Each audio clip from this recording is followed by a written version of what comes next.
আসলে এটা আমাদের কলেজের সবচাইতে বেশি সুন্দর একটা জায়গা। তো নীতি, এখন আমরা কোথায় যাব? বাগানে। বাগান। আসসালামু আলাইকুম দর্শক, আজকে আমরা চলে আসছি হচ্ছে মানিকগঞ্জের ঐতিহ্যবাহী একটা স্পট, অতি পুরাতন সরকারি দেবেন্দ্র কলেজ।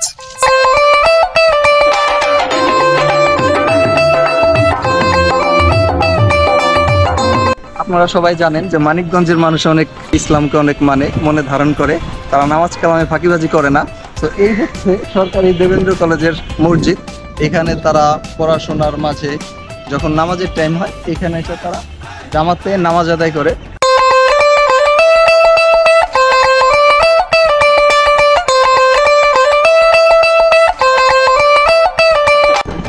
আমরা এখন দেবেন্দ্র কলেজের ভিতরে ঢুকতেছি। সো আমি আপনাদেরকে দেখাবো ভিতরের চারপাশটা। আপনারা যারা যারা দেখেন নাই, মানিকগঞ্জে বসবাস করেন, মানিকগঞ্জের সন্তান, মানিকগঞ্জের একটা মানিক আপনি, অথচ আপনি দেবেন্দ্র কলেজ সম্পর্কে জানেন না। আমিও এমন ছিলাম ভাই, আমিও জানতাম না, বড় ছিলাম। সো আমি আজকে জানবো, দেখবো এবং আপনাদেরকে দেখাবো, আপনারা আমার সাথে দেখবেন। তো এটা হচ্ছে ভিতরের পাশ। তো বাহির থেকে আমি বুঝি নাই যে আসলে ভিতরের দিকটা এত সুন্দর হইতে পারে। এটা হচ্ছে ম্যানেজমেন্ট অ্যান্ড মার্কেটিং ডিপার্টমেন্ট, আর এই পাশটা হচ্ছে accounting department. That's my department, the department of calculation.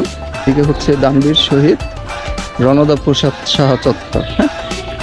তো এই হচ্ছে ব্যক্তি।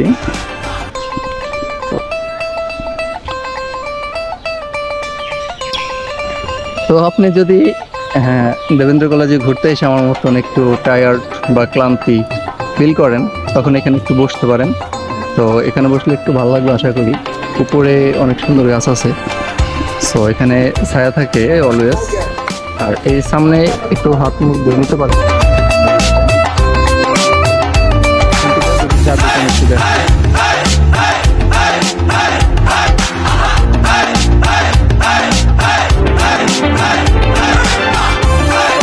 আজকে আমি দেবেন্দ্র কলেজে আসছি, এখানে আমি কিছু চিনি না। সো আপনাদেরকে দেখাবো, এর জন্য অবশ্যই আমার একটা মানুষ প্রয়োজন যে সব কিছু চিনে জানে, এই কলেজের স্টুডেন্ট। সো এমন একজন মানুষের সাথে আমার পরিচয় হয়েছে। সো আপনাদেরকেও করাই দেই। সে হচ্ছে নীতি। নীতি, সুন্দর নাম, যাই হোক। সো নীতি আজকে আমাদের গাইড করবে, তার কলেজে কোন কোন জায়গাগুলো সুন্দর সেই জায়গায় আমাদেরকে নিয়ে যাবে। সো নীতি, এখন আমরা কোথায় যাব? বাগানে। বাগান না, বাগান কোন দিকে? এই নীতিকে নিয়ে গার্ডেনের উদ্দেশ্যে রওনা হচ্ছি। তো এই দিক দিয়ে যে চিপা জায়গাটা দেখতে পাচ্ছি আমি, হয়তো এই দিক দিয়ে বের হইতে হয়। তো এটা হচ্ছে গণিত বিভাগ, সরকারি দেবেন্দ্র কলেজের গণিত বিভাগ। আপনারা সরকারি দেবেন্দ্র কলেজের যারা আছেন, পড়াশোনা করছেন, পড়েন অথবা করবেন, আপনাদের ইচ্ছা আছে, তারা একটু সাড়া দিবেন। তো এই যে এখন আমরা বের হচ্ছি এদিকটা দিয়ে। নীতি, এটা তো চিপা কেন?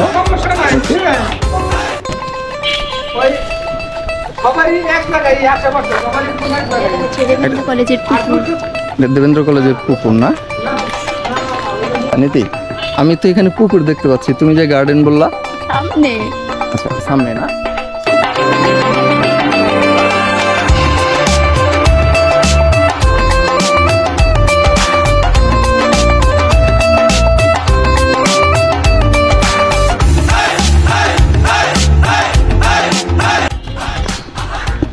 আমি সামনে দেখছি যখন, তখন আমার কাছে মনে হয়েছে জাস্ট একটা ভবন, লাইক এ কলেজ। সো ওইরকম মনে হয়েছে, বাট ভিতরে অনেক সুন্দর জায়গা আমি দেখছি আর মুগ্ধ হচ্ছি। আপনারাও দেখেন, তো আপনাদেরও ভালো লাগবে। এইদিকে হিউজ জায়গা না? এইটা হচ্ছে গার্ডেন দেবেন্দ্র কলেজের।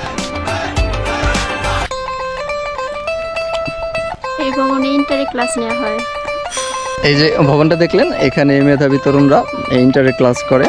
সো ইন্টার হচ্ছে আসলে এমন একটা স্টেজ যেখান থেকে আপনি আপনার ইন ফিউচার কি করবেন লক্ষ্যটা নির্ধারণ করতে পারেন, অ্যান্ড ডেডিকেটেড হইতে হবে গাইস। আসসালামু আলাইকুম। নাম? কোন ডিপার্টমেন্ট আপনার? প্রাণীবিদ্যা। কোন ইয়ারে?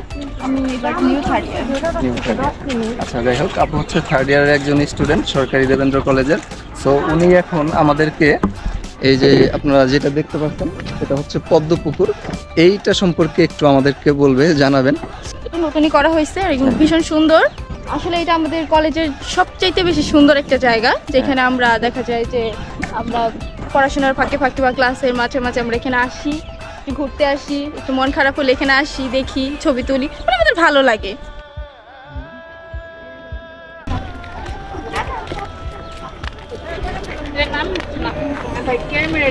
যদি পদ্মপুকুরটা খুঁজে না পান দেবেন্দ্র কলেজে এসে, সো আপনি কাউকে জিজ্ঞেস করবেন পদ্মপুকুরটা কোথায়। আর কারেক্ট লোকেশনটা হচ্ছে এটা বাংলা বিভাগ ও ইংলিশ বিভাগ, সো ইংলিশ ডিপার্টমেন্টের ঠিক সামনে পদ্মপুকুরটার অবস্থান।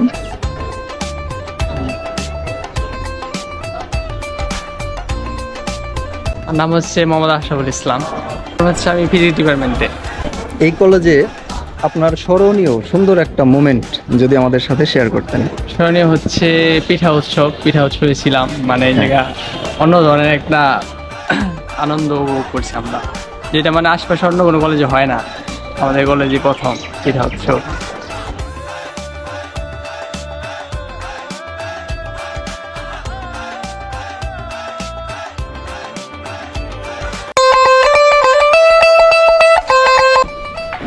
সুপ্রিয় দর্শক, আমি এখন আপনাদেরকে এই দেবেন্দ্র কলেজের ইতিহাস জানানোর জন্য একটু ইতিহাস বিভাগে চলে আসলাম। দেখি কোনো একজন স্যারের কাছ থেকে আমরা এই কলেজের ইতিহাস সম্পর্কে এখন একটু জানব। এখান থেকে আসলে কতটুকু সুন্দরভাবে দেখাইতে পারতেছি আমি জানি না, ক্যামেরার চোখে হয়তো বা সবসময় সব কিছু ওইভাবে দেখানো সম্ভব হয় না আমাদের। আর আপনি যদি সামনে থেকে দেখেন এই প্লেসটা থেকে অত্যন্ত সুন্দর লাগে কলেজের যে প্রাঙ্গণটা, আর সামনে যে পদ্ম পুকুরটা, এটাকে এখান থেকে খুব সুন্দর লাগে। আমি প্রফেসর টিপু সুলতান, আমি ইতিহাস বিভাগীয় প্রধান। এই কলেজটা প্রথম স্থাপিত হয়েছিল ঘিওর উপজেলার তেরোশ্রী গ্রামে, তখন বোধহয় নাম ছিল মানিকগঞ্জ কলেজ। কিন্তু 1943 সালের দুর্ভিক্ষের কারণে তেরোশ্রীর বাসীরা, তেরোশ্রীর জমিদাররা এটার যে ব্যয় নির্বাহ করতে সমর্থ হননি।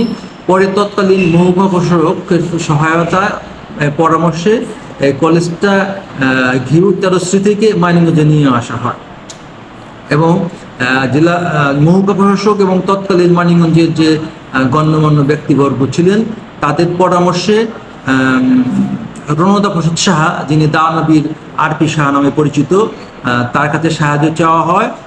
তিনি তার পিতার নামে এই কলেজের নামকরণ করার শর্তে এই কলেজকে পর্যাপ্ত আর্থিক সহায়তা প্রদান করেন।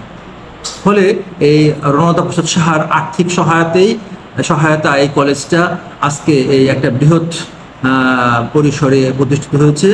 বর্তমানে আমরা মনে করি এটা বাংলাদেশের একটা অন্যতম বড় কলেজ, বিখ্যাত কলেজ। অসংখ্য শিক্ষার্থী এই কলেজ থেকে শিক্ষা গ্রহণ করে বাংলাদেশ তো সারা বিশ্বে ছড়িয়ে ছিটিয়ে আছে এবং এখনো সেই তার এক যে দক্ষতার সাথে সুন্দরভাবে এখানকার শিক্ষা কার্যক্রম চলছে। এই কলেজে কতগুলো ডিপার্টমেন্ট আছে? 17টা ডিপার্টমেন্ট। স্টুডেন্টরা অন্য জায়গায় চুজ না করে এইটাকেই কেন চুজ করবে? তারা কেন পছন্দ করবে সরকারি দেবেন্দ্র কলেজকে? এটা আলাদা বিশেষত্বটা কি?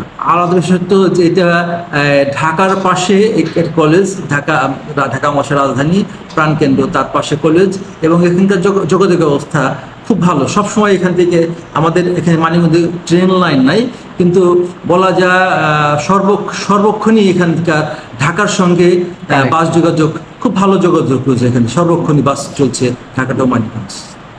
স্যার, আপনাকে অনেক অনেক ধন্যবাদ আপনার মূল্যবান সময়টুকু আমাদেরকে দেওয়ার জন্য।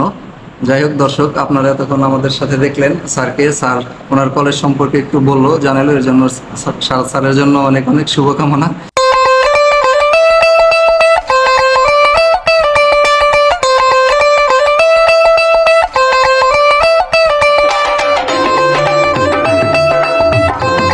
আজকে আমাদের ভিডিওটা এই পর্যন্তই, দেবেন্দ্র কলেজে এই পর্যন্তই। সো আজকে আমাকে যারা হেল্প করলো, গাইড করলো, তো তারা হচ্ছে এই নীতি Bangla department and Ashraful department physics department Mohammad Kausar Hasan.